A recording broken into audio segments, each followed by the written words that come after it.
Hello and welcome to episode 218 of The Dive Down, a Magic the Gathering podcast focused on the latest decks, trends, and strategies for the casual spike. My name is Stanislav, here in Manchester. With me on the line from Denver, Colorado, it's the one and only Shane Beeps.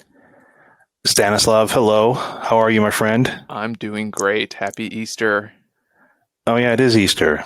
It's Easter. That's maybe why my wife was giving me the side eye as I started recording at 9 a.m. with you all. She was like, "It's a holiday." She's like, Shane, all of the good eggs will be gone by the time you're done. The good. Well, you two are good eggs. Oh, that's right. It's me. I'm back. He's arisen. Do you remember? This is the 1 year anniversary of the best joke we ever made, and weird timing because I'm back, and also guess who else is arisen? Our Lord and Savior Mario. You saw the Mario movie, right? Am I right? He's rising up those box office returns. If this weekend is any indication to me. You said you saw it, and you saw it with a raucous crowd, so that sounds fun. I saw it with an extremely rowdy crowd full of yelling teenagers and just a lot of people having commentary on the movie. It was so. Is this like the ironic movie to see of the summer? No, I think this is just a kids movie that's like 90 minutes of just pure energy. Shane, I'm assuming you're like me. I'm assuming I have more in common with Shane on this than with Dave. If there's people in the movie theater distracting my cinema experience, I am ready to go nuclear on them. Well, that's why I like Alamo Drafthouse. Get at us. I confront people at the movie theater. Oh yeah, constantly. I will turn around and someone say, "Please stop talking." Stan, there was this one time we went to see, what was the dog movie? The Dog's Purpose. No, the one from Wes Anderson. The one from Wes Anderson. The Isle of Dogs. Yeah, so we went to see Isle of Dogs, right? And like to my 4 o'clock was like what I assume was a mom and like a 7-year-old child.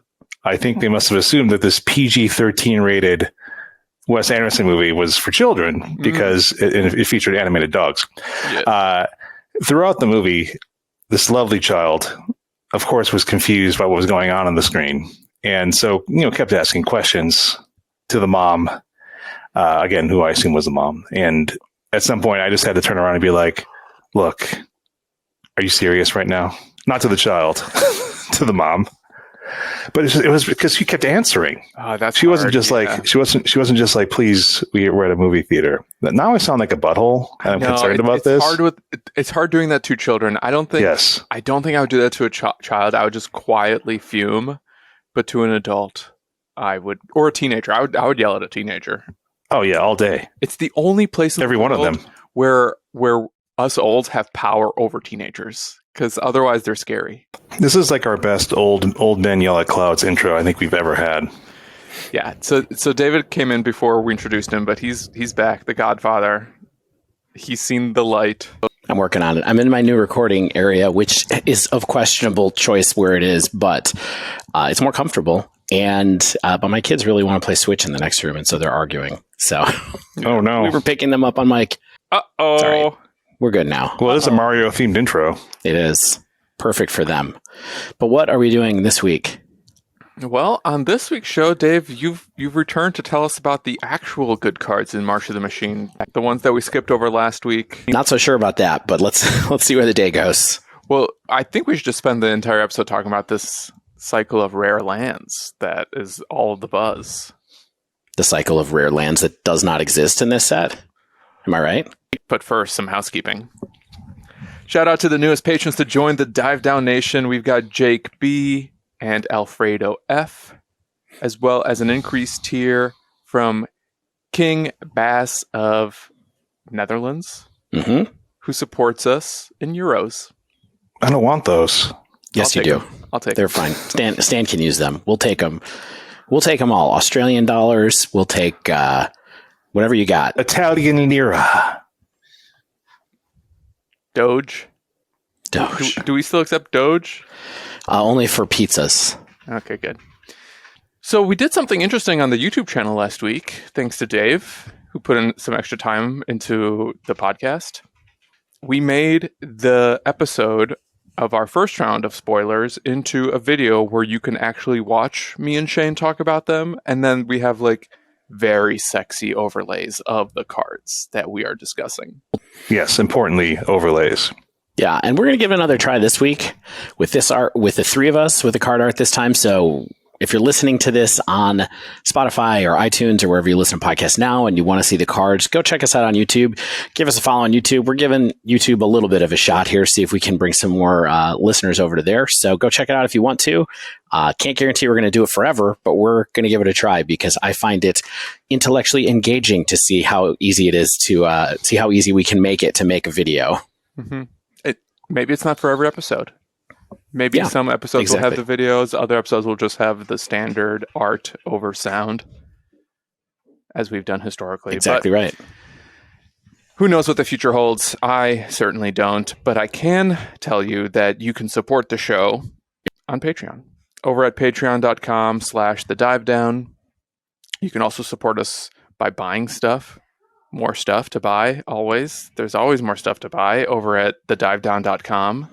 Or you can just go directly to our store, thedivedown.com/store. You can even support us while playing Magic Online with a Mana Trader subscription with promo code THEDIVEDOWN10. That's the number 10 to get 10% off your first 2 months of renting Magic Online cards. I do think this code is changing soon based on looking at like the cycle in which they don't want it to spread and like people using it. So at some point this will change. I think it changes pretty soon. So watch this space, Mana Traders users or soon to be users. I think a good rule of thumb is if you ever want to use our Mana Traders code, just double check whatever the most recent episode is.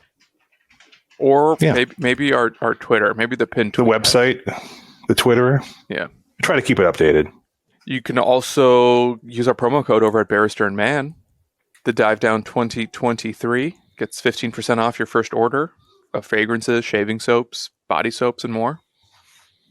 And this one doesn't even support us. It just supports you. And that's a discount on paper Magic cards from Nerd Rage Gaming. Promo code DIVE8. That's the number 8. The number 8. Let's go back to Barrister and Man real quick for 1 second. So Will and the team, thanks to you all, has asked to sign up for one more month of hanging out with us right now. So we will continue to talk to you about beautiful, amazing fragrances that we are trying out from Will and the team at Barrister and Man going into spring. So thank you for your support. If you haven't checked out that code, please check it out. And with that in mind, are we diving right into cards from here? Anybody else have any bits, any Easter things they want to talk about? Stan, you're having some pudding later, I heard. Some Yorkshire pudding. Not really pudding. No, but nothing here is as it seems. Exactly. How about biscuits? Are you having biscuits? Are there Easter biscuits too? I have not encountered a special biscuit for Easter, but I eat a lot of biscuits. Hobnobs are one of my favorite biscuits here. Hobnobs. Do you guys have hobnobs in America? You were just here. You would know. It's only been 3-ish months. I'm certain that there are hobnobs in America. Just they might have a different name. It's like a cookie. It's just like imagine like a sugar cookie, but one layer is like chocolate, but like the sticky chocolate that'll get over your face. So it's not like a embedded chocolate. It's a layer of chocolate cream. Really, that sounds amazing. Stuff. Really tasty stuff. But yeah, the Brits, they do Easter weekend very intensely. It's a little bit like Memorial Day weekend in America, where it's like the first like spring holiday where everyone goes out, but it's a 4-day weekend. Nice. Like Friday and Monday are bank holidays by law or decree. I don't know. By writ of the Church of England. So I was doing some research in the background, more importantly, about hobnobs, and this is the most British-sounding biscuit. It's by McVitie's Hobnobs Dark Chalk, not dark chocolate. Yeah, dark chalk. They like to say chalky. My chalky chips. Yeah, they're really good. McVitie's. McVitie. So yeah, I love Easter now. I used to think Easter was boring being a Jewish person in America because all of my non-Jewish friends were like busy, but the English people, they just like go out and party. All the grocery stores are closed, but everything else is open. It's nice. Beautiful day. Perfect. Beautiful day. You don't want to talk about some cards, by the way? All right, let's get into it. Dun dun dun dun dun. Actually, here, check this out. And here we are, week 2 of Oh my gosh. March of the Machine. Does this thing have a soundboard? movie trailer noise. Dave's cards coming up now. The first thing we're going to start with is 2 blue cards. No, not like this. Dave got a new toy. I just figured it out earlier today. I don't know if we're going to keep up with it, but it's... This is why Dave insisted we record on a new platform today. We're usually on Squadcast. Today we're trying Riverside, and it's because Dave has buttons. No, I asked for it because I discovered last week that Squadcast uses variable frame rate compression, which is not good if you want to use their videos for anything other than a backup. So, Riverside does not do that. So, Dave, are you sure that those funny sound effects are getting recorded on your channel? No, it's fine. We'll cut this out if they're not. Oh, no. Powered by Riverside FM. They threw that one in there for us, too. So does Riverside export in stunning 4K HDR? It can export in 4K, but none of our cameras are 4K for what it's worth. So, get at that Patreon, y'all. Yeah, you want us to get to 4K? You want 4K of my face in my basement? That's what we're doing. I can see every beard hair. Yeah, every pore, every beard hair, every pore beard hair. All right, let's talk about cards from March of the Machine. So, guys, I got to tell you. Tell me. I've seen a lot of talk on Twitter about this set. It's exhausting to read. I mean, just mostly people are like, these cards are awesome. And I looked through the whole spoiler. Really? And I don't want to give people a bummer at the beginning of the episode. That's my job. Yes, that is your job. But I was a little bit like, I don't know if there's how many slam dunk cards there are in this set, especially beyond the ones that you all had last week, which I think have a few really clear ones. We can talk about that later if we want. So I'm just going to talk about cards that I thought were cool. Hopefully you guys will do the same. Do cards have to be slam dunks to be good? No, I just mean clearly playable. Like there's a lot of things that I think are cool, but I don't really know if they're on rates or if they have homes in Modern or Pioneer. You know? You think all the cards I've ever liked and talked about were playable? No, not all of them. But I do. I'm just saying, I didn't see a lot of standouts in this set where I was like, yes, this is definitely going to change something in Modern. But we'll see. I mean, for what it's worth, I generally agree. But I think the thing that I found a little unique about this set in particular, as we start talking about it, is that although there weren't many cards that jumped out to me as I have to have 4 of these ASAP, I saw a lot of cool parts and pieces of cards where the text on the card was interesting, even if the whole design wasn't as pushed as perhaps I'd like. But there's just little details that seemed unique enough that got me thinking and curious. Yeah, the art was really good, but everything else was terrible. I love that part. That's not it. Yeah, I don't know about that. All right, so here's where I want to start. And I'm going to start with something super boring, but that was interesting to me. We'll see what you all think about these cards. It's actually 2 cards I want to talk about because they have a combination of words that I have infrequently seen before, and I think straight up maybe we've never seen this before. The 2 cards are Meeting of the Minds and Transcendent Message. So Meeting of the Minds is 3 generic. It's like an episode of The Dive Down. Yeah, that's right. It's us coming together to share our transcendent message with everyone. We're reaching out to you across the planes. Meeting of the Minds is 3 generic and a blue. It's an instant. It has convoke and it says draw 2 cards.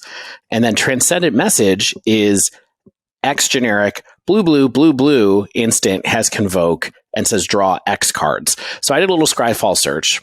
Mm-hmm.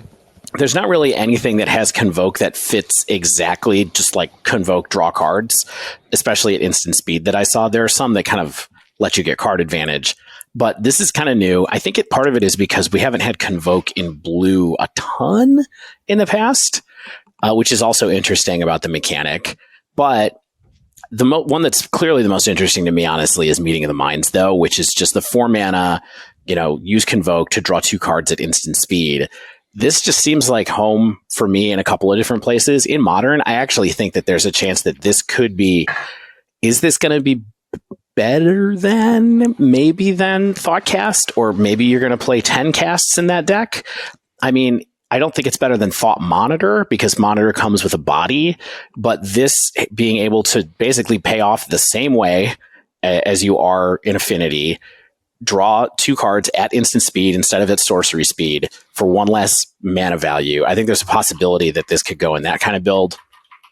I also, of course, think that this could go in everybody's deck that they want it to be good, which is Young Pyromancer, blue-red spells, Third Path Iconoclast, garbage, essentially, just because it's instant speed. Yeah, Dave, when you compare it to Thoughtcast, I don't dislike this as much as I do on its face.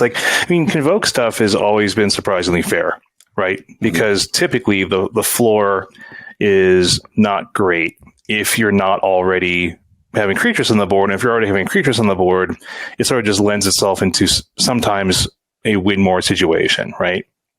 That's what I think Transcendent Message is. It's that's just win more. If you're doing that, holy moly, you're already probably pretty far ahead if you're drawing anything worthwhile. Yeah. Meeting of the Minds is, I think, like you said, Thoughtcast has affinity for artifacts. If you don't have artifacts out, then it's a 5 mana card. Sorcery card. So the floor on this is just 4. And it's an instant. And if your deck's doing at all what it's doing, which is what Thoughtcast is designed around, then Meeting of the Minds might be somewhat better. Or maybe more on average, maybe better. I agree that Meeting the Minds actually is a little bit more realistic as well, because I think part of what makes Convoke such a powerful ability on the Convoke spells that make the cut, Court of Calling, for instance, is that you can tap colored creatures for the colored pips of the Convoke spell. Mm-hmm. And with Transcendent Message, in the Young Pyromancer shell that we're thinking about, there aren't a lot of blue cards to tap for the blue. Yeah, just to be clear, not talking about Transcendent Message as a fit in this space at all. I'm only talking about Meeting the Minds as being playable right now. I just think Transcendent Message is almost the same card, so I wanted to mention, not the same card, but I wanted to mention it at the same time since it's similar mechanics. But I Transcendent Message, for what it's worth, it's stroke of genius with Convoke. And I think this is are we doing some kind of wild combo with this? Because we already have Pull from Tomorrow, which is X blue, draw X cards, and then discard 1 card. So I don't know if there's anything going on here, unless you're really trying to do some kind of combo. I can't imagine where you're either, trying to draw your whole deck or something like that. But I think the common is much better than the rare in this case. You've convinced me blue draw cards can be good. Yeah, instant speed blue draw cards that can cost 0 mana can be good. I mean, I'm not going to say this is an instant staple, like I said about Of One Mind back in the day, unfortunately. Right. But, I think it's a card that could be a good tool. Keep rolling with Dave cards, because you weren't on last week. Let's get some catch up. Okay. I'm going to save the one that I think we're going to have the most lively discussion about for a minute. I just wanted to talk about Archangel Elspeth for a second, because it's a huge thematic spoiler card for the set. I don't know. I just wanted to talk about it for a minute because I'm trying to figure out if it's good or not. So Archangel Elspeth, 2 generic white, legendary planeswalker Elspeth, +1, create a 1/1 white soldier token with lifelink, -2, put 2 +1/+1 counters on target creature. It becomes an angel in addition to its other types and gains flying. -6, return all non-land permanent cards with mana value 3 or less from your graveyard to the battlefield. Loyalty 4. Is this card good? What do you guys think about this card? I mean, I think this card is the worse than Elspeth Knight Errant to me. Mm-hmm. But the kind of one of the original 4 mana good. That was a modern planeswalker at some point. I don't even think Elspeth was good even when I started playing modern, in 2015. Elspeth Knight Errant? No. Knight Errant, yeah. But I think that Elspeth Knight Errant is also not legal in Pioneer, and I don't know if that means that this is then good. I think it's I don't know. I think you mentioned Wandering Emperor, right? So it's yeah. I don't know this is anywhere near even Wandering Emperor status. I guess where do you see this fitting in, and what kind of play patterns do you see besides the very obvious ones? Yeah. I mean, the only thing I thought was that one thing that I thought was interesting was that when you do the -6, it brings back all permanents that you have that are less than a certain mana value from the graveyard of the battlefield. So, like, is there some kind of reanimation strategy, or are you pulling back all your baubles from the graveyard that you've cast to, like, in some kind of weird, using colorless as like a, as a card advantage thing? I don't know. It's just weird that they made a card that saves everybody in the story, and then it's kind of like, it's just fine. Like, I think it's kind of fine. I mean, -2 to put 2+1/+1 counters on target creature and then have it fly is a pretty good upgrade, but Knight Errant does that as a plus, right?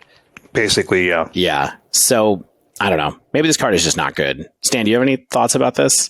I think she nailed it with the Wandering Emperor comparison. In a control shell, that just seems like more on plan in general as both a reactive spell that can present a clock. Yeah. I also just think that this is a Planeswalker for a different era. You know what I mean? And that other era is called Standard.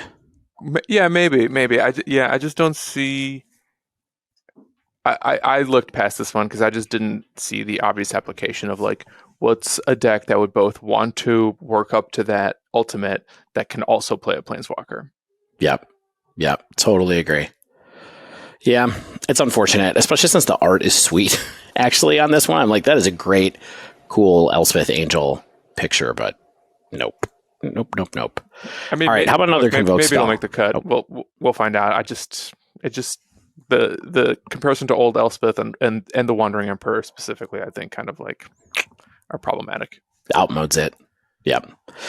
How about something weirder that I just think is cool, and that also is a blue card with Convoke, and that is Zephyr Singer, which is 2 generic blue creature, Siren Pirate, Convoke, Flying Vigilance, 3/4, and then the text is, when Zephyr Singer enters the battlefield, put a flying counter on each creature that convoked it. I kind of overlooked this one. I mean, this card is sweet. I don't know where it fits, especially because Mono Blue Spirits is sort of the blue crappy creatures deck in Pioneer, and all of those creatures already have flying, and this doesn't fit on it with theme. But the idea of maybe, I don't know, making some undercosted giant creatures, and using those to convoke it out one time when you hit a ground stall, or, even 4 for a 3/4 with flying and vigilance for Pioneer-esque formats maybe isn't the worst thing in the world. I mean, it's definitely not really on rate for Modern, where you can cast Dragon's Rage Channeler for a single mana and then have a 3/3 flyer later.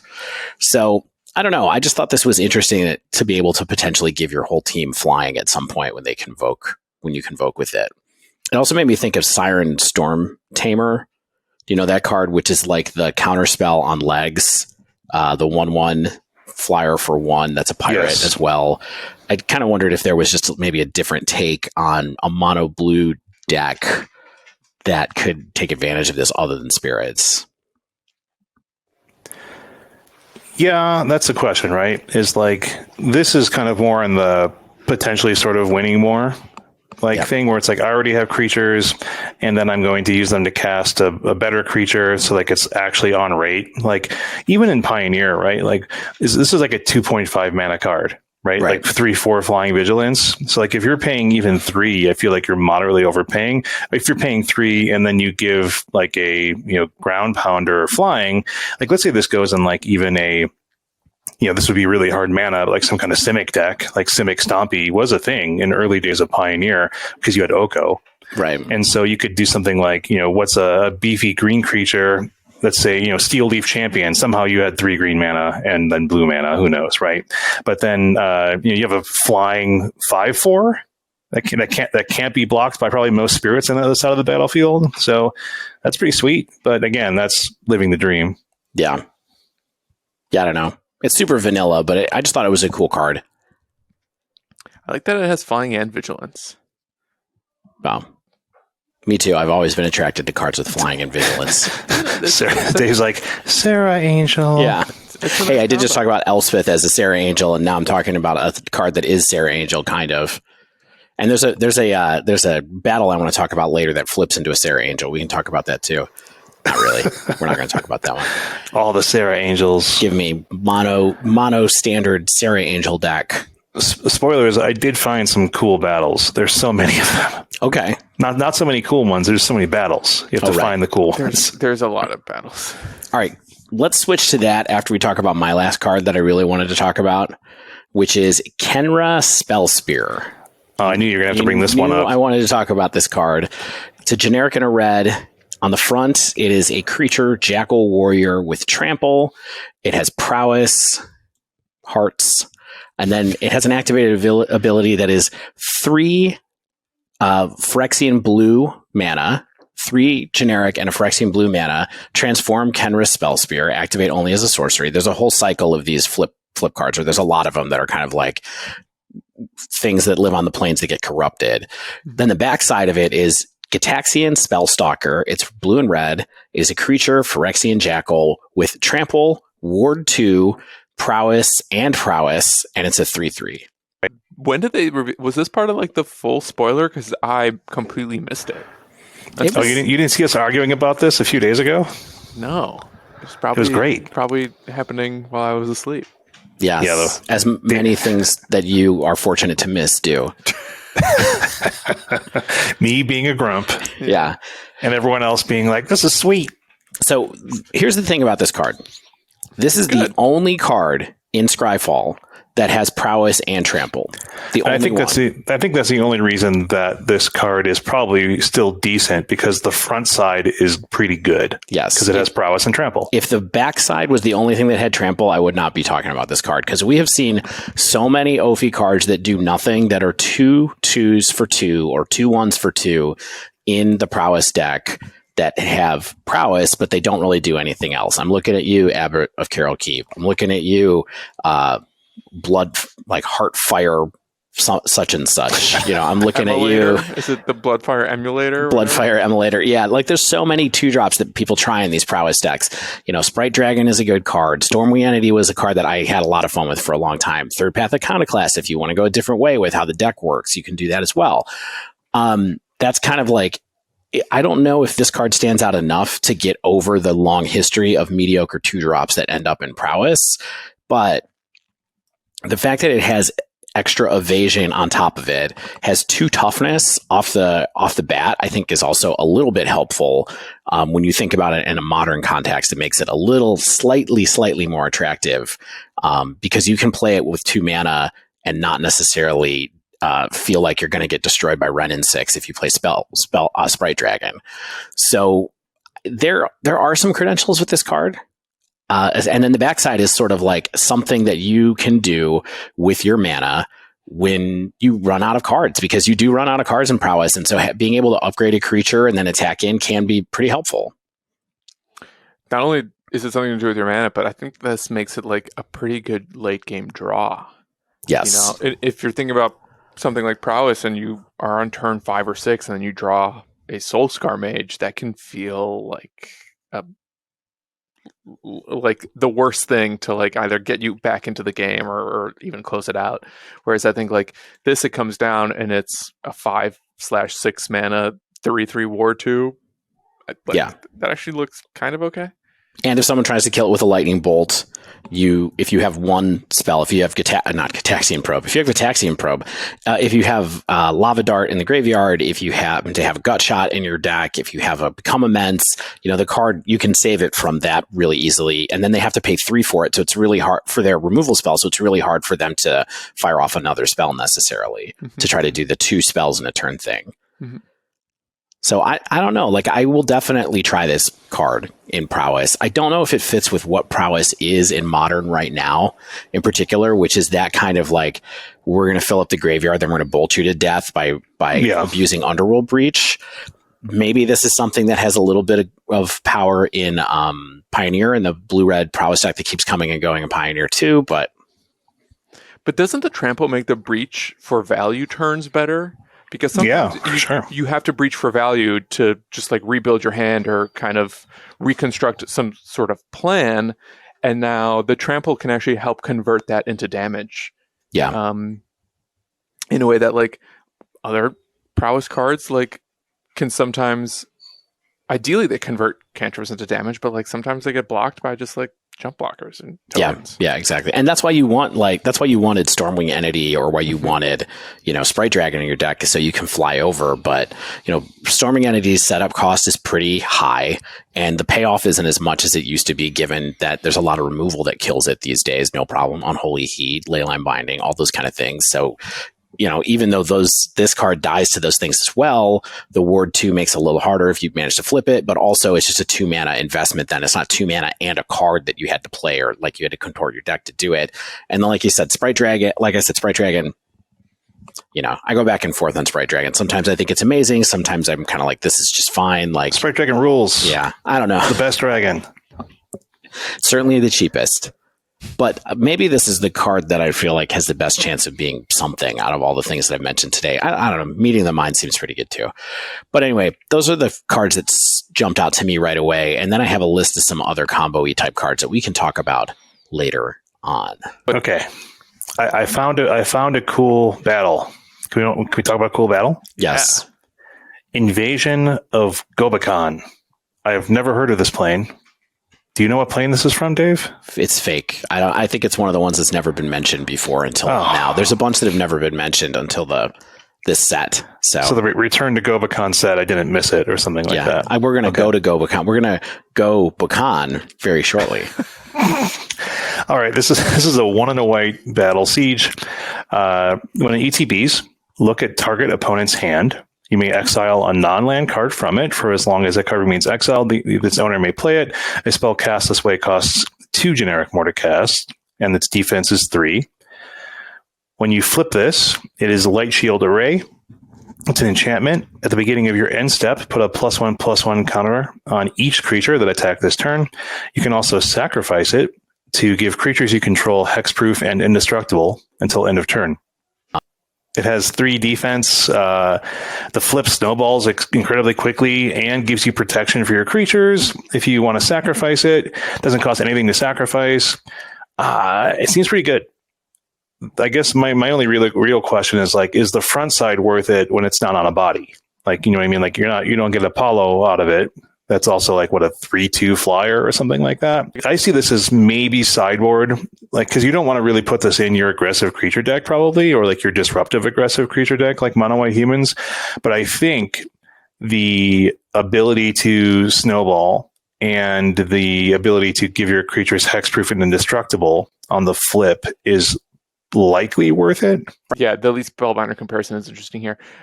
I feel like this has that similar like effect of like hand disruption in white that creates attacks, but I think it goes into different decks because Spellbinder is a creature that flies, so it's like more of a threat. And the front side, I think, being a protection spell, and the back side being a protection spell, because of the sacrifice ability specifically, just sort of makes me wonder if this is like a combo tool in like some, I don't know, like devoted company stuff. I don't know. I mean, it's like, what white combos can we think of? It's devoted. Yeah. I think it's good value. I think it's just cheap enough to get you the white based hand interaction, and then like you can flip it pretty darn easily probably, and then you snowball incredibly quickly that you don't require a lot of creatures to win with. So I think that, like, I don't think that opposing control decks are going to want to see this. Yeah. So flipping it easily is, I think is sort of the open question, because on the one hand, like the effect it has, I think we agree, is not something you want to put into like humans or mono white humans or like a deck full of creatures, because you want like, I assume you want not main deck necessarily. Yeah. Maybe this is a sideboard card, but it's, part of me almost wonders if it's defense 3, because like this card is designed to be in decks that are running other non-creature spells, or the creatures aren't supposed to be attackers. So it has to be easier to flip with like one elite spellbinder, for instance, or something else that can just get in there with like a single swing to flip it over, so that now you have like this added protection. I mean, I think it's designed just to be efficient, right? I think it's designed to see play, is what I think this is designed to do. And so, like, I mean, I think that you're onto something there too, which is like, you don't have to have a tremendously huge board to flip it, but then it rewards you for taking the time to do so by allowing you to snowball quickly. Yeah, maybe they took a look at the amount, because Elite Spellbinder is not getting like a huge amount of play. It sees play occasionally. And so I wonder if Wizards is kind of like, we really like this effect for white. Let's make a card that's 1 mana cheaper to see if that makes it more worth it to try. Because maybe 3 mana is too late in the game a lot of times to get the card that you want or whatever. Or the tax isn't enough. So let's see what happens if we do it on turn 2 instead of turn 3, basically. But yeah, I had this card on my short list too and did not end up including it because I thought it was interesting as well. It's the backside that's more confusing to me, particularly the kind of at the beginning of your end step, put a +1/+1 counter on each creature that attacked that turn. I don't know how often that's going to trigger or how broadly, because it becomes this thing where it's kind of like, well, I would love to get the +1/+1 to get my creatures through to attack with, but if I send them, then they're not going to be around after the attack, So I don't know as much about that, but cool. Yeah, I just think it's cool. I think it'll see some play. I like it. I don't think there are any fake planes, by the way, Dave. This plane was in Plane Chase, and this is also where Teo Shield Mage is from. Oh, okay. Oh, everyone knows Teo. Gobakhan. There you go. Well, I can't wait to go Gobakhan there soon.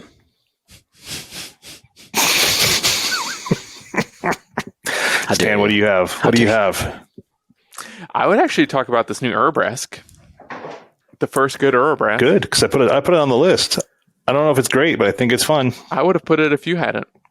2 red for a legendary Phyrexian Praetor, first strike. It's a 4/4. Whenever you cast an instant or sorcery, Urabrask deals 1 damage to target opponent. Add R. And then it also has this ability of R, which stands for red. Exile Urabrask, return to the battlefield transformed under its owner's control. Activate only as a sorcery, and only if you've cast 3 or more instants or sorcery spells this turn. So that's the tricky part here. But the other side is called the Great Work, and it's a saga. Chapter 1 deals 3 damage to target opponent and each creature they control. Chapter 2, create 3 treasure tokens. Chapter 3, you may cast instants and sorceries from any graveyard. If a spell casts this way, we put into a graveyard, exile it. Exile the Great Work, return to the battlefield. Front face up. So, Stan, how are you evaluating this? Best case scenario. Perfect. I was hoping so. Play it and win, baby. It does remind me of Berkey. Yeah. Right? Remember Berkey? I think it's kind of worse than Berkey, but it's cool. How could it be worse than Berkey? You mean like because Berkey's that bad? Looked at Berkey lately? Got any Berkey results going on? No. I think just like the casting an instant or sorcery, dealing 1 damage and adding red is pretty good. Yeah. Yeah, it's just maybe you don't flip it unless you're going off and winning that turn. I just don't think you flip it, because if you're doing 3 or more instants and sorceries, you're doing pretty well for yourself. Yeah, unless those instants and sorceries are cantrips and you're either filtering the mana or playing red cantrips. Yeah, all those 2 mana red things that exile cards on the top of your graveyard, off the top of your library. Throughs and Warlord's Fury and whatnot. Lord's Fury on an Easter stand? Warlord's Fury. Did you say Warlords? I think I said Warlord's Fury. Anyway, yeah, I was just imagining this in red prowess kind of cards, right? Like you said, it's Reckless Impulse. Hey, we have another Reckless Impulse in this set too. We play 8 Reckless Impulses. Hell this yeah. card, Lava Darts, Gut Shots. That's the deck. Yeah, that's the deck, and you can do 3 instants pretty easily, and it's not like you need the extra mana because you're casting cards, so you're going to have its activated. The spells for its activated ability. You know what I mean? It's you cast 3 instants, the last one you get the red off of, you flip it. Right. Then you do Anger the Gods, which is I don't know how good that is, how bad it is. Yeah, here's the thing here's the thing about this thing to me is this card is you're flipping it so that on the back you can cast Underworld Breach. That's what chapter 3 of the saga is. So it's I already have Underworld Breach in Modern. Maybe there's a way to do it to make it work in Pioneer, but then you don't have the free spells. So, Yeah, I mean, I almost never want to flip this. It's like unless it is clearing a lot of my opponent's board, right? Like, what am I doing? But it's really slow, right? Like maybe if at best you're flipping this turn 5 without any acceleration, and then your flip. It's like, I think it's very borderline. Like, I don't want a 4-mana 4/4 without haste to be like my curve topper and red prowess. I think it has to be something that's like, I don't know. You have to get something out of like the repeated spell casting and get the mana back type thing. Mm-hmm. Now, maybe there's some combo-y stuff that we're not thinking of where it's like, oh, I want Bergie and Urabrask so that I have my degenerate infinite mana engine. 8 Bergs. Yeah, it's my 8 Berg deck. I could see that. It's my Bergbrask, my Uraberg deck. Yeah, because imagine a curiosity on this thing. Right. Where all of your crash throughs are drawing you cards, generating mana, and dealing a point of damage. So it's your build your own Niv Mizzet kind of thing? Yeah. How many crash throughs can we put into... Is it just that and Warlord's Fury and that's it? Or is there a 12th one? There's Expedite, gives a creature haste and draw a card. Hell yeah. So there's 12 1-mana counter or 1-mana red cantrips that you can use. We got there. Expedite this Urabrask. I don't know. This card is cool. It definitely made me stop and go, but I do think it's probably more like a combo thing of some kind than not. Maybe it's Storms. Maybe it's like this and Past in Flames is the answer. Yeah. And then you're just using Manamorphose for filtering. Or I guess you don't have to worry about that. You're just trying to make as much mana as possible anyway. And you can Grape Shot for less. Shane, you got another card that you like? Oh, I got a bunch. All right. Polukranos Reborn. Is it Polukranos or Polukranos? Does it matter? It doesn't. This is just a boring green beater. It's green for a 4/5. Legendary Hydra with reach. Cool. Just like the original Polukranos, the most boring card ever that I ever lost to. It was so good though, because this one's also good. 6. I believe this is white or Phyrexian mana. Yeah. Transform. 6 generic and a white / Phyrexian, just to be clear. Transform Polukranos Reborn, activate only as a sorcery, and then it becomes Polukranos Engine of Ruin, a Phyrexian Hydra with reach and lifelink. Whenever it or another non-token Hydra you control dies, create a 3/3 green and white Phyrexian Hydra creature with reach and a 3/3 green and white Phyrexian Hydra creature with lifelink. That's a 6/6. You guys know that Wormcoil Engine is one of my least favorite cards, right? Does it try? Yeah, I think this is just a good rate. Just a good rate. The flip side's like the funny Wormcoil. But like, are you playing this over the big elf? Like over like Steel Leaf Champion? Maybe like in Wrap decks or maybe in Devotion decks. Yeah, because you can flip it pretty easily. But I don't know. I think this will see play because it's a reasonably costed green beater with upside. I could see this being sort of a sideboard tool for a Devotion. Well, you don't have a lot of sideboard in Devotion because it's a Karn board. But, imagine a meta where there is a red aggressive deck and you're like, oh, I'd rather have this than because of the lifelink than Old Growth Troll. Although even against a red aggressive deck, Old Growth Troll is extremely good too. So I don't know, but I kind of see it more like a meta tool like that, where this allows an Ophi green deck to hang on because of the lifelink, basically. Yeah, it's the fine card that's a good rate, but I mean that's kind of creatures in general in Magic anymore. So like that's not even that special to say, especially like triple green. Well, I was thinking about original Polukranos when we were talking here, and wasn't that 2 generic green for a 5/5? I think it was a 4/4 or 5/5, but you got the monstrosity is what you paid for Polukranos. Right, but I just mean that card was really good back then just because of the rate, and now I don't think that kind of thing. Yeah, it's a 5/5 for 4. Yeah. So, I don't know. Card's cool. I like the callback to Polukranos for the third time, now that we're seeing a third Polukranos. And maybe we'll never see Polukranos again after this. But Are we sad that Polukranos is completed? I mean, I did love playing Polukranos in Standard. Yeah.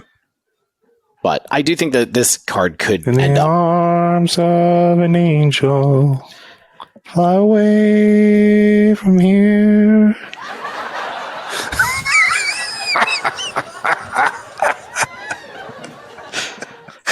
Oh man! I really hope that gets on.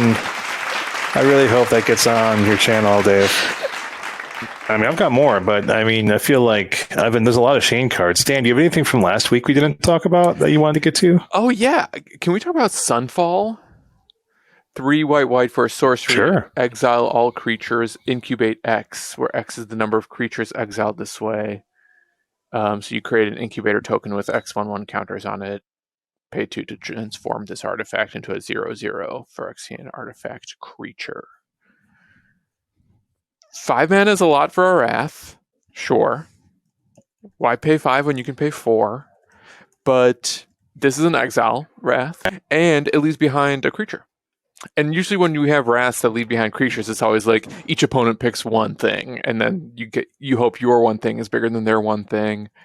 I think the exile clause is probably more important than leaving behind a creature, but you could potentially just like have a huge creature left over and then play 1-for-1 with anything else that your opponents cast, and then your thing either like beats them on board or will just always have a clear board to swing into.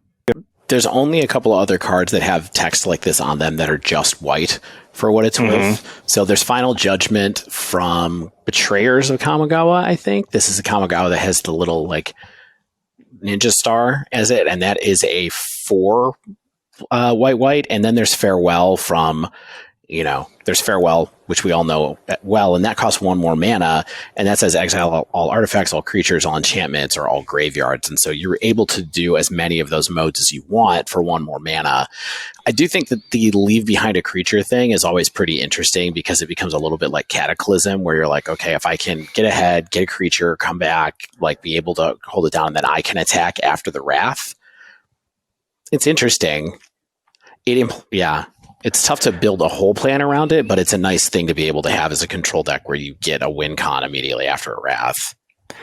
Yeah, when I originally read this, I forgot that incubate X doesn't mean create X number of incubate tokens. It means it's like basically making like, an amass army. Right. It's like amass 4 or something like that. And I don't like putting all my eggs into one basket in that same way. But I do see the potential here because, it's 5 is pretty reasonable for an exiling sweeper. And then, like you said, Stan, is like, you do get the ability to just immediately swing back with something, maybe it's like a 4/4 or a 5/5, and you're pretty good. Oh, I guess here's a question.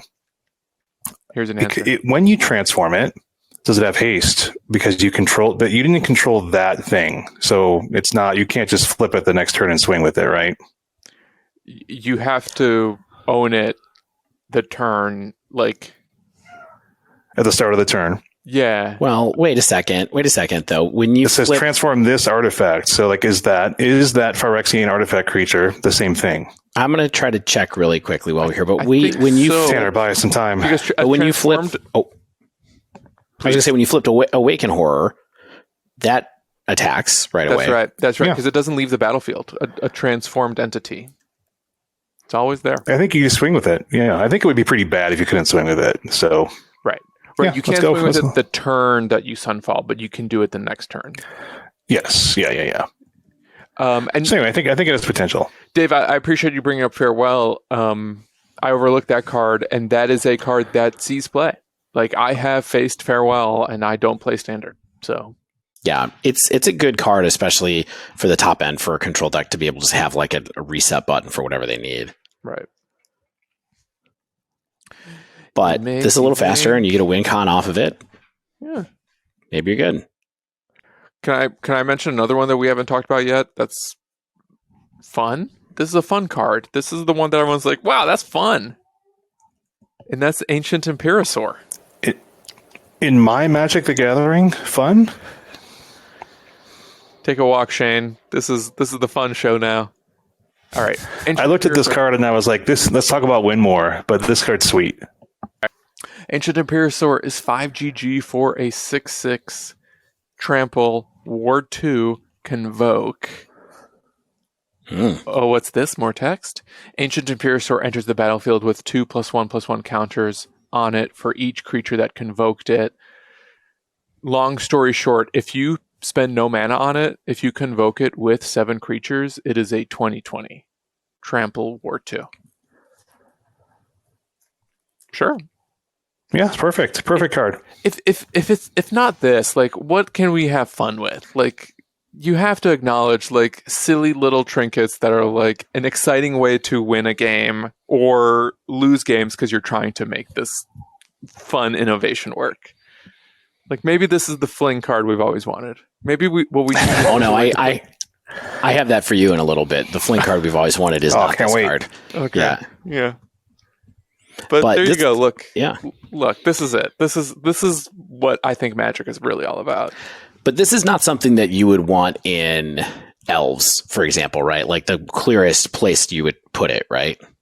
Well, so the closest thing Pioneer Elves has to a Crater Hoof is the End Raise Forerunners or whatever, which is not good.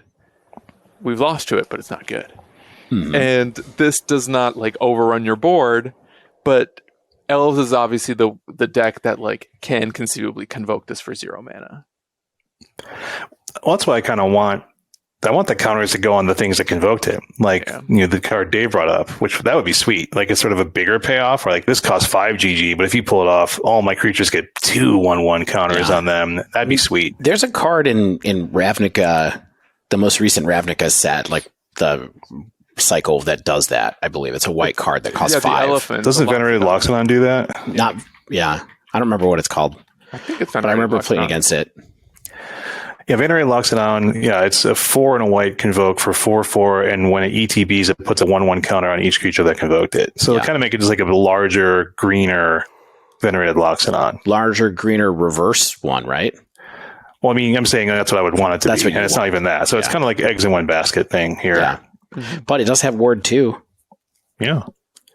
I mean, Ward 2 is kind of a pain, especially when you're playing if you're playing a format where your terror is 2, and all of a sudden you have to pay 4 for it, and you're a little behind on mana or something like that. So I don't know.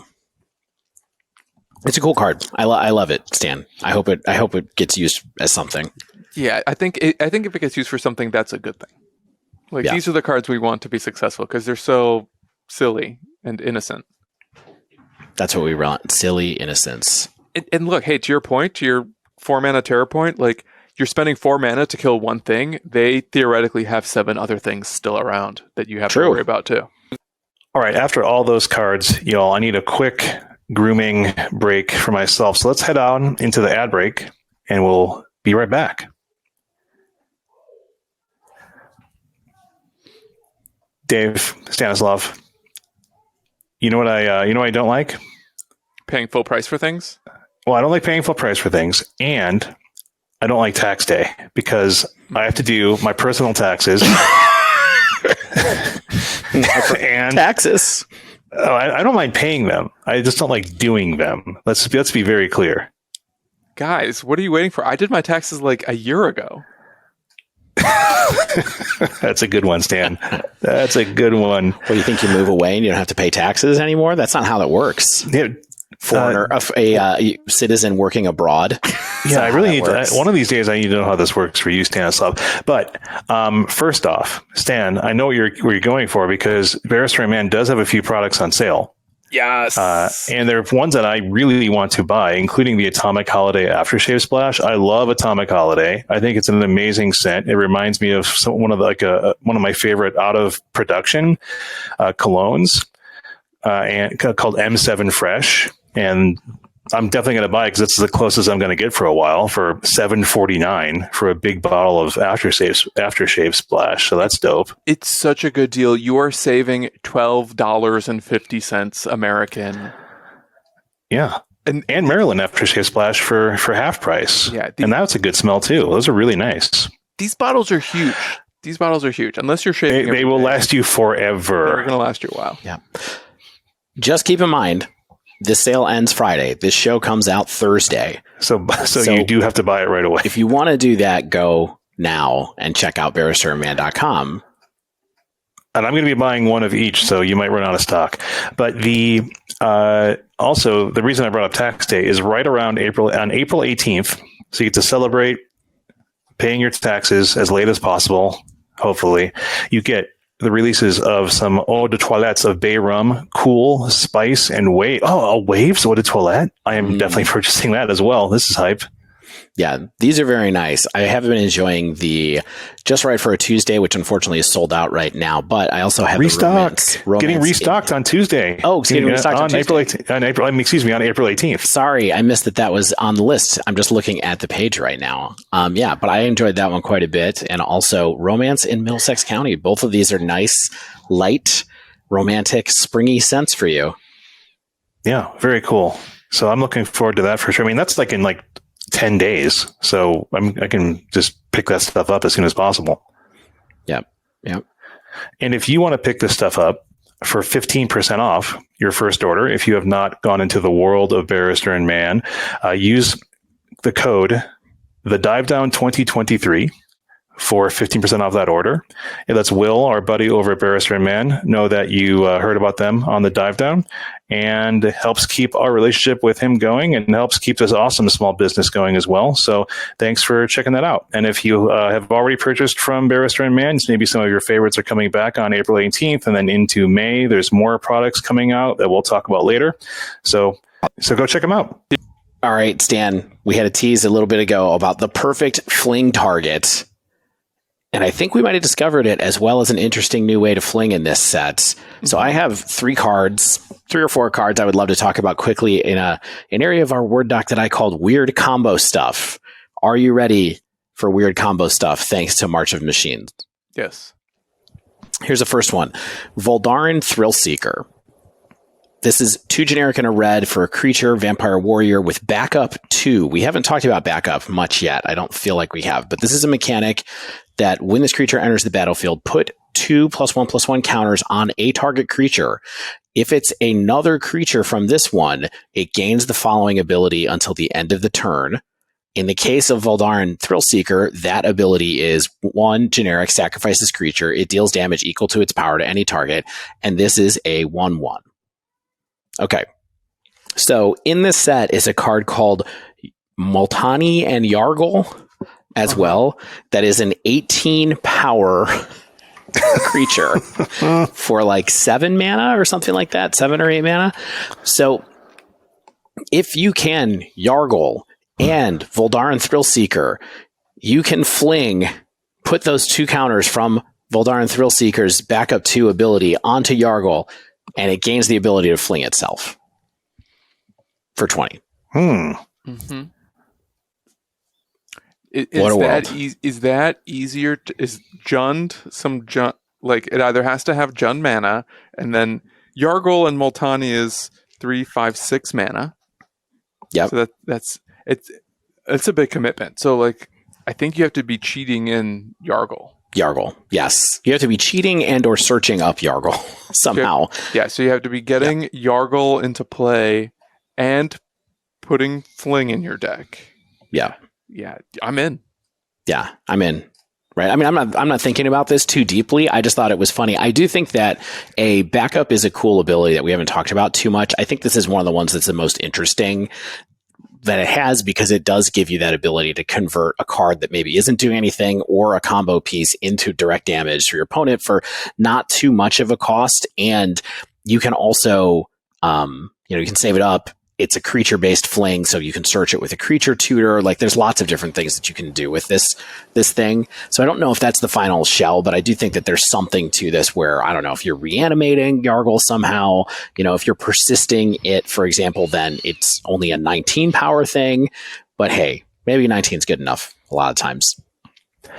I mean, I think importantly, too, is this doesn't have to be only a gigantic fling combo thing. If you want to have some fun and you're just I'm going to have a fun arena deck or something like that, maybe best of 1 arena deck, and you're just I'm going to have some big beaters they're going to do combat damage on the ground, and then I play the second main. I can play this and then sacrifice the other, like the big thing I just attacked with, and do 5, 6, 7 damage, Right. without having another attack step. So it's like a big fireball for 2 in a red or something like that. Like there's some fun options here besides just giant, besides the bonkers combos.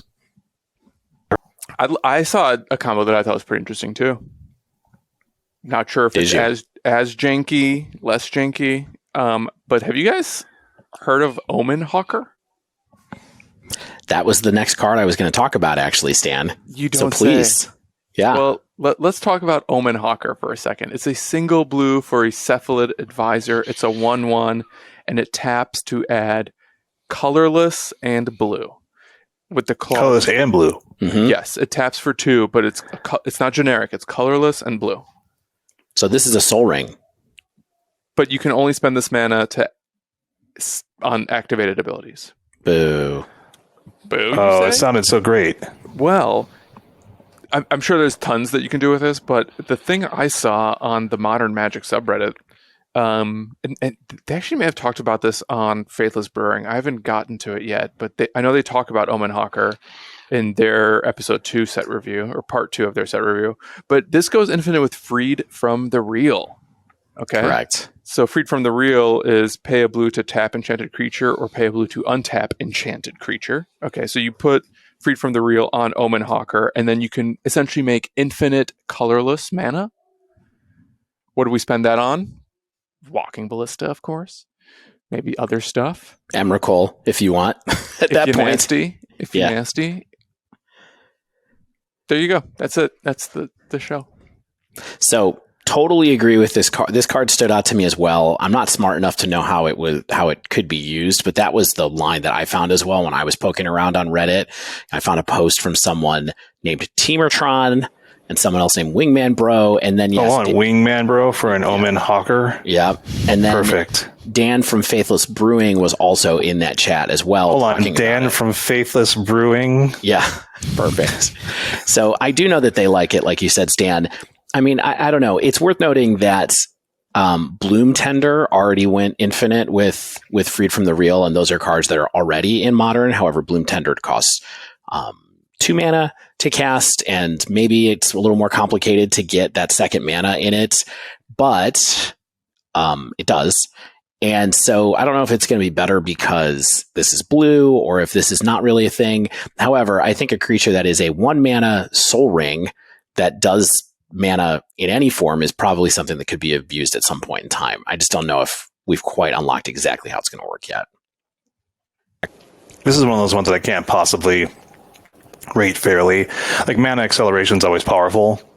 I think it just has to have the right, build around the shell that it's in, right? So it's just like, it will do something. I don't know how good that something will be, but it will do something.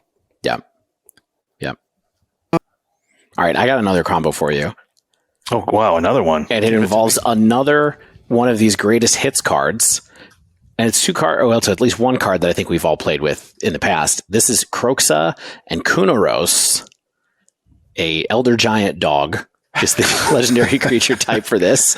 And this costs 3 generic red, white, black for a Vigilance, Menace, Lifelink 6/6. And this is what the text on the card is. Whenever Kroxa and Kunoros enters the battlefield or attacks, you may exile 5 cards from your graveyard. When you do, return target creature card from your graveyard to the battlefield. Okay, so it escapes. It lets you escape for no mana, something for 5 cards. But here's the thing. This is a 6/6. I think you guys might know about this combo, but stop me if you heard this, but don't stop me because this is for the audience. If you play this, and you manage to sacrifice this with the trigger on the board, you can return Kroxa and Kunoros to the battlefield with its own trigger. Okay? So that's one thing to keep in mind. So if you happen to have a card like Altar of Dementia in play with this, where you can sacrifice this at instant speed, mill 6 cards from your graveyard or from your library into your graveyard, pay the 5 exile cards, then return Kroxa and Kunoros with that same trigger, you can mill your entire deck with this And then with the last trigger from Kroxa and Kunoros, you can cast Thassa's Oracle. In your red, white, blue deck, in your Mardu deck. You're not casting it because it's a trigger. So the last trigger off of Kroxa, it comes in from the graveyard. Oh, beautiful. So this is a infinite mill graveyard-based combo with Thassa's Oracle. I know, not the most novel thing in the world, but it is interesting to note what kind of a weird engine Kroxa and Kunoros and Altar of Dementia can make in Modern specifically. Now, is this another instance where we have to get this into play without paying 6 mana? Possibly. I mean, what are the other cards in this deck? Yeah, I think it could be cards that get it into play without paying 6 mana. How about something like Goryo's Vengeance as a card that lets you bring this into play without paying 6 mana? Ooh. Yeah. How about it? Yeah. How about it? Could work. So 3-card combo. It's not a 3-card combo. I mean, that's the thing. It's a 5-card combo. No, I don't know. I mean, I just think that it becomes a shell where, Goryo's Vengeance isn't the worst payoff for playing with something that's trying to abuse milling cards into your graveyard, doing that kind of stuff, and then going infinite with Altar of Dementia off of that, I think is an interesting thing that people are definitely going to try to brew around. We have people in our Discord trying to brew around it. So I think that it's an interesting thing to note. Can I talk about a boring card that will see play? After those 3 cards? Yeah. I don't know. Do you want to go boring now? I love boring. I mean, I think it's cool. Okay. Ozolith, the Shattered Spire. 1 in a green legendary artifact. If 1 or more +1/+1 counters, we put in an artifact or creature you control, that many +1/+1 counters are put on it instead, or that many +1 are put on it instead. You can also pay 1 in a green and tap it, put a 1/1 counter on target artifact or creature you control, activate only as a sorcery. You can also cycle this for 2. Yeah. This is going to see play. It's going to see play in Hardened Scales. You can cycle away extras as legendary. Too obvious not to see play. I agree. I mean, I did see some people who like to play Hardened Scales saying that there's too many 2-drops in that deck. So trying to figure out exactly how the deck is constructed with these, how many you actually have in the deck versus how many Hardened Scales, I think is part of it. But yes, I think that idea is too popular to people to not have some people try it out for sure. Yeah, it will do something. It will do something in Scalesy decks. Boring, but cool. I mean, this is a lot of text on a card. You can cycle it. Yeah. It has an activated ability. It has a passive ability. Yeah. It's an artifact. Like, there's a lot going on here. And Hardened Scales is only creatures, right? So this is creatures and artifacts. So like it helps your Ozolith get bigger, other things like that. So it's just kind of, it's too good. Now, are we sad that too the good, Ozolith too boring. is shattered? Are we sad the Ozolith is completed? I'm not really feeling it for these cards. I gotta say, like it's fine. Let's kill some characters. Vorthos Dave. Yeah, we always call him. Has no heart. Get rid of Heliod. Get rid of Jace. Get rid of Nihiri. I don't care. Get rid of all of them. Let's keep it going. Keep the churn up. Remodels a basement, ready to just clean house. Well, you know it. You know how it is. All right. What's your? Why don't we talk for real quick about what cards you think are maybe the best at this point? Do you want to throw out like 1 or 2 cards? Surge of Salvation. I do think Surge of Salvation might be the best card. Yeah. Surge of Salvation. I think it's pretty clearly the best card. I think it's let's rephrase this. That might be the card that is the easiest to use and the clearest that will be used from the set for me. I don't know if it's the best, but it certainly seems like the biggest lock, let's say. Yeah, I think for Modern and Pioneer, for both our formats, for me. Okay, what is this card? We need to Surge of Salvation. It's the 1 mana white protection spell that makes your stuff indestructible from black and red, and then also gives everything hexproof or something like that. Yeah, so it protects you against fury, protects your creature, or protects you from grief, protects your creatures from fury, for example. Force of Vigor. Yeah, and for that too. Mm-hmm. So it's too good. The good. What do you like, Dave? That was my slam dunk. I think other than that, the card I'm most excited to play is probably the Khenra, which I don't think is good. Like, Is this the one you're most excited to play? I mean, that's that's most fair. excited to play. It is a game, Dave, as I like to remind us from time to time. We should have fun. I think you're really dare reminding you. yourself there, Shane. Yeah. Stanislav, how about you? What's your number one pick for a card you want to play with? Card I want to play with. Card I Do you have any? to play with. Card know you what? want to play okay, with. Okay. No, if we're framing it that way, I think the card I want to play with is Kari Zevin Burrell. That's the card I want to play with. Sick. Yeah. The card that I think might be best, maybe it might be like Ren and Realmbreaker, maybe. That's the other one that I was just thinking of too, is that's pretty high up on a list of potential to be extremely good casting cost. I didn't get to talk about it last week, so I'm not going to repeat what you guys all said, but that's a good card. I just keep thinking, like, where's it actually going to go, though? I mean, I do think it's good, too. And it's like, what's going to play it? I don't know. But that's the fun. That's the fun mystery, isn't it? Stanislav, can I ask you, after a week of sitting with Halo Forager, just dreaming about Halo Forager every day, do you think it's going to see some play? Is it going to tempt you to go back to 4-color rhinos, or do you think it's just more of like a living end type card? What do you mean go back to 4-color rhino? I never took apart 4-color rhinos, son. What, you said both of them? You have a teamer and a 4-color living independently of one another? No, I just kept 4-color sleeved up. And I was playing Teamer online, but I haven't played Modern in a while, so I just kept my in paper, yeah. Yeah.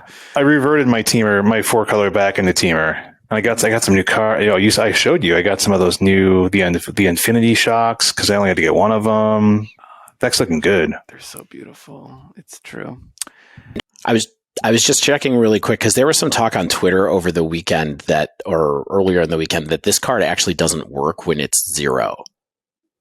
And so I was just checking the comprehensive release notes right now. So I thought that was the question, whether or not it does, but I don't know if we got a definitive answer. It says if the card has X in its mana. Oh, no. Yeah, there isn't a definitive answer up here yet. I saw people asking about it on Twitter. I guess we'll see. I mean, it reads like it would work if it's 0. Yeah. Yeah. Yeah. So Shane, to answer your question, I kind of think it's probably better in Living End or against Living End, personally. But listen, who needs to be convinced less than me to play new cards in Rhinos? I think also playing Rhinos right now is a scary proposition because it's top 3 most popular decks in the format. So it is an uphill battle against the hate pieces, but it's good against hate, and that's why we love it, huh? Yeah, that's the thing. I mean, good decks can beat hate. Yeah. I'm pretty interested in Bloodfeather Phoenix still, for what it's worth. I think that card is sweet. Yeah. Did you like our discussion, or did we miss anything about it? No, I didn't feel like there was much more to cover about it. I just think it's a card that could potentially be good. I love that it's 2 mana. I thought that was really interesting. So, yeah, I like that card as well. What did you think about my thoughts regarding pairing that with Fable of the Mirror Breaker as using Fable as a build around to make certain graveyard cards better? Yeah, well, I mean, I obviously, when I'm not on the show and you say that I'm smart, I love that. So I'm gonna come into this discussion like that. No, I liked it as thinking about a payoff with it. Yeah, I mean, I think looking for ways to take advantage. I don't know if you really have to look for ways to take advantage of Fable. It's almost like when I said this is the best card in the format, I think in my mind it was kind of like, well, that just means any deck that has red in it should just play it. That's all that it is. And so, do you have to make it better? I don't know if it needs to get better, but I don't think there's anything wrong with having cards in your deck that are maybe pretty good that synergize with certain parts of it that there aren't a lot of synergies for all the time. So I think that's all good. I have some other picks for cards I think are very good. Okay. So I think Elish Norn will see Pioneer play. I think she's bonkers. I think there's just more creature-based strategies. I think that will work with her in Pioneer. And same with Invasion of Gobakhan. I think that has potential for creature-based strategies, particularly in Pioneer, just because of the way the games play out. I wonder if there's something interesting with the Invasion of Gobakhan plus Elite Soulbinder, just playing 8 of those effects in your deck. If that's good, if that makes white have a different character to it in the decks that try to play that as a more taxi kind of thing. I mean, you have Thalia too in Pioneer, so, those first 2 cards aren't good enough for Modern, but maybe there is a way to build like a white mid-range deck that's reasonable. I think Fairy Mastermind will see Pioneer play. There's no Renin in 6 to kill it off as a X1. So I think Fairy Mastermind has some chops. I actually saw some people playing Rogues in Explorer over the weekend. I saw someone mention that they had queued for whatever event is going on Arena this weekend, and it made me think that maybe that is the time to dust off Rogues and give it another shot. And Fairy Mastermind is a good card. I mean, you're not going to draw extra cards off it constantly in Pioneer, but there are enough decks that draw extra cards. I mean, even Blood Tokens count as an extra card. So I think there's not a huge amount of slam dunks here or cards that we're super hyped for, but I think before we get out of here, I think there's a few sleepers we could talk about. Yes, I have 2. The first one is a creature, and that's Knight Errant of Eos. Eos. AO. Okay. 4 and a white for a 4/4 convoke. When it enters the battlefield, look at the top 6 of your library. You may reveal up to 2 creatures with mana value X or less from among them, where X is the number of creatures that convoked Knight Errant of Eos. Put the revealed cards into your hand, then shuffle. I think this could be a cool... It's a human knight, so I think this could be a nice upgrade for maybe humans in Pioneer. Maybe humans elsewhere, but I just think this is a good convoke creature for creature strategies because it just keeps you going with more creatures. Yeah. I think the floor is pretty low, ceiling's high. And that's cool card. That's how I like to live. My what else you got, architecture. The only other one I'll mention that I hope we speak to as briefly as this one is Moment of Truth. 1 in a blue for an instant. Look at the top 3 of your library. Put 1 in your hand, 1 in your graveyard, 1 on the bottom. So you anticipate. Is that anticipate? How do people anticipate, Stan? What's the difference between that and anticipate? Not much. So anticipate is look at the top 3, 1 in your hand, and the rest on the bottom. This being an instant speed way to put a card in your graveyard that also draws cards. So you're looking at 3, so that's a decent amount of selection, and it puts 1 into your graveyard. I think the fact that this is putting cards into your graveyard, an extra card than anticipate, I think is why this one kind of caught my eye. Fuel for Delve, put Phoenixes in there, maybe something else, a new Phoenix perhaps that is coming on this set. I don't know. I totally missed that this has 1 in your graveyard as it. I thought it was 1 on top, 1 on bottom. 1 in your graveyard is pretty interesting. I mean, it's like a 2 mana, consider, which, do we need extra considers? Maybe. I mean, some of these decks might like it over some of the 2 mana spells that they run. Is this better than, for example, I'm sure it's not as good as, it might be better than strategic planning. I'm sure it's not as good as Chart a Course. Yeah. But interesting card. The very, very unnecessarily specific application that only I thought about was the old blue-red Pioneer control deck that used expressive iteration until that was banned and would play Treasure Cruise, Days Undoing, and Narset. And then the loss of expressive iteration kind of killed that deck. This maybe can bridge that gap again so that you can have a good card to put into your graveyard, spell to trigger thing in the ice. I don't know. I just want to live. Love it. Shane, what's your sleeper? Well, just a fast one. Stan, you put this on the list, but I think it's good enough to see play. It's Phyrexian Censor, 2 and a white Phyrexian Wizard for a 3/3. Each player can't cast more than 1 non-Phyrexian spell each turn, and non-Phyrexian creatures ETB tapped. So, it's very clearly kind of an Archon of Emeria, your Phyrexia and Taxes style deck. Archon's a 2/3 flyer. Each player can't cast more than 1 spell each turn, and non-basic lands your opponents control ETB tapped. This makes all non-Phyrexian creatures ETB tapped. There could be a time when that's sort of more of a one-sided thing against your opponent than yourself. I don't know. I mean, there's definitely some applications here. Yeah. So that's pretty cool. Yeah. Love that card. I didn't know where it would go, so I did not mention it. But here's my real sleeper. Thalia and the Gitrog monster. 1 Obzon, so Obzon and a white, so Siege Rhino. 4/4, first strike, death touch. You may play an additional land on each of your turns. Creatures and non-basic lands your opponents control ETB tapped. Whenever Thalia and the Gitrog monster attack, sacrifice a creature or land, then draw a card. Not optional. That last thing. This might be better than people are giving it credit for. This might be, I mean, I'm not going to call it Shieldred level. This could be a bonkers 4-mana card in Obzon colors. So I actually think people are sort of respecting it if you look at the pre-sale prices on this card. I mean, it's like $12? 14 for the regular, 20 for the full art. Yeah, $14 Mythic is not disrespecting it, but I think this could be like a $35, $40 card potentially. I could be wrong. Whew. That last sentence is serious, though, Shane. Which one? The one about the money? No, the one about having to sacrifice a land or creature whenever you attack with it. Because you cannot attack with it without sacrificing. Yeah, I mean, it survives it just like always survives combat. Correct. That's the big thing about it. Well, I think there's a lot here, lands, Dave. Like you're drawing. Well, lands, then I need those to cast my spells. Yeah. That's the problem. Is you do need them to cast your spells, and you don't get to.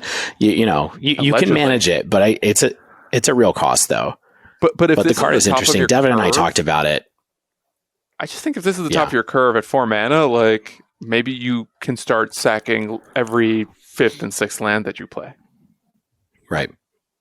Yeah, it's totally true.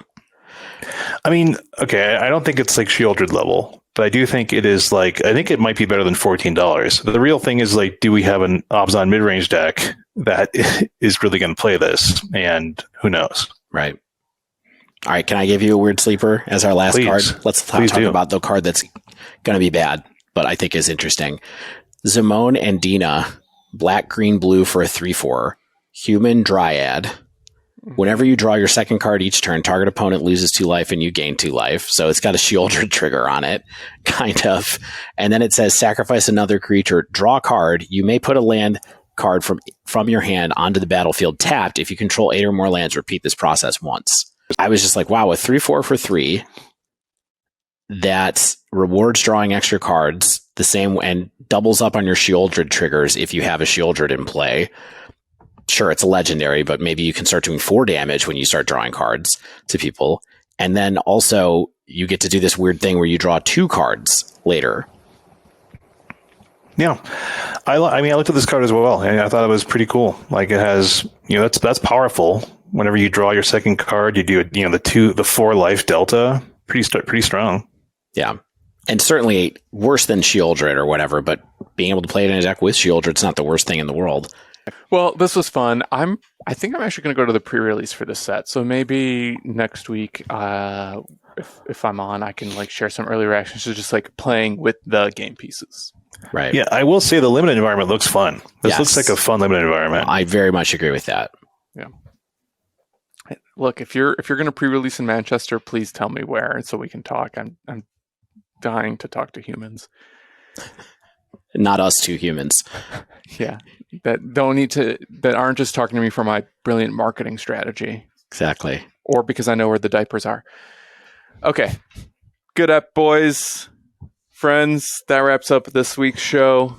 If you haven't yet, make sure you subscribe to our podcast so you get the latest episodes as soon as they come out. And if you use Apple Podcasts, please leave us a rating and review. If you'd like to submit a question to the podcast or just reach out in general, you can tweet us at the Dive Down, all one word, or email thedivedown@gmail.com. If you'd like to support the show, you can join our Patreon at patreon.com/thedivedown. Also check out our store at thedivedown.com/store. Shout out to Mana Traders for sponsoring the Dive Down. Sign up for Mana Traders using promo code THEDIVEDOWN10.